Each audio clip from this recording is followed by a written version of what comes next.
नाज़रीन, अवामी न्यूज़ में ख़बरनि जो सिलसिलो जारी है। हिन वक़्तु असीं तव्हांखे जहॾो मां ख़बर ॾींदा हलूं त जहॾो लॻ ॾाहिजड़ो मोरी जे रवासण मसमात राणी ज़ाल लखाणो खोसो ऐवान साफ़ जहॾो ते एहतजाज कंदे चयो त हफ़्तो अॻु मुंहिंजी 5 साला न्याणी सुगरा सां गॾु नओं कोट किले ते वेठा हुआसीं त अणॼातल माण्हुनि मुंहिंजी न्याणी खे शइ वठी ॾियण जे बहाने खणी वियो। कुझु देरि गुज़रण बाद मूं नैंगरी जी काफ़ी ॻोल्हा कई पर मूंखे न मिली, जंहिं बाद मूं अहिड़े वाक़े जी रिपोर्ट मक़ामी पुलिस स्टेशन ते दाख़िल कराई पर पुलिस मुंहिंजी मुगवी धीउ खे बाज़ाब करण में को बि किरदारु अदा न कयो। हिन वधीक चयो त मुंहिंजो मुड़ुसु बीमार आहे, तंहिं करे पंहिंजा 4 ॿारनि खे मुख़्तलिफ़ शहरनि मां ख़ैरात वठी बचनि जो पेट गुज़र कंदी आहियां। मुंहिंजी न्याणी जी अगवा थियण बाद आउं तमामु घणो परेशान आहियां। हिन IG सिंध DIG मीरपुर ख़ासि SSP थर पार्कर खे अपील कई त न्याणी खे बाज़ाब करण में मदद कई वञे।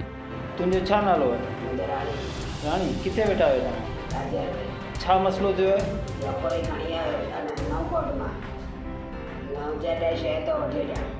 केरु खणी वियो आहे?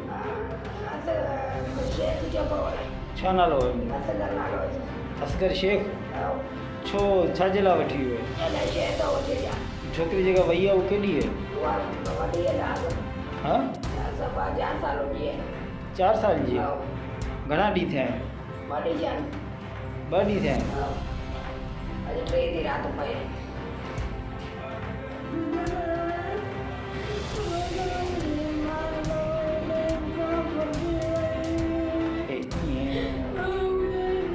मज़ीद खबरों और तफसीलात के लिए विज़िट करें हमारी वेबसाइट www.awamiNewsHD.com।